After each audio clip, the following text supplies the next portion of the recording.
آپ احزاب میں دیکھیں، عمر بن عبد ود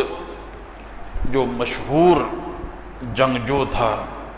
بہادر تھا، کہا جاتا ہے کہ 1000 کا مقابلہ کرنے کی وہ طاقت رکھتا تھا۔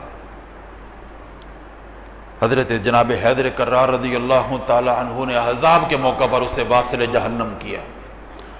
کیونکہ خندق کھود دی گئی تھی مدینہ المنورہ،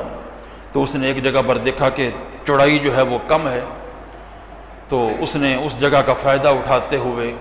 گھوڑے کو ایڑ لگائی اور صحابہ کرام رضوان اللہ علیہ مجمعین کی طرف وہ آ گیا۔ حضرت علی رضی اللہ تعالی عنہ اور اس کا مقابلہ ہوا، ایک ہی لمحے جناب حیدر کرار نے اسے واصل جہنم کر دیا، دھول اڑی، صحابہ کرام رضوان اللہ تعالی عنہ پریشان ہو گئے۔ جب دھول جمی تو وہ واصل جہنم پڑا تھا۔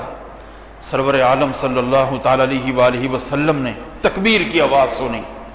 حضرت علی نے جب واصل جہنم کر دیا تو اللہ اکبر کہا۔ حضرت علی رضی اللہ تعالی عنہ کے اللہ اکبر کہنے پر سرور عالم صلی اللہ تعالی علیہ وآلہ وسلم کی طرف صحابہ متوجہ ہوئے، تو صحابہ کہتے ہیں وَوَجْهُهُ يَتَحَلَّلُ، سرور عالم صلی اللہ علیہ وسلم کا چہرہ مبارک خوشی سے چمک اڑ رہا تھا، خوشی سے چمک رہا تھا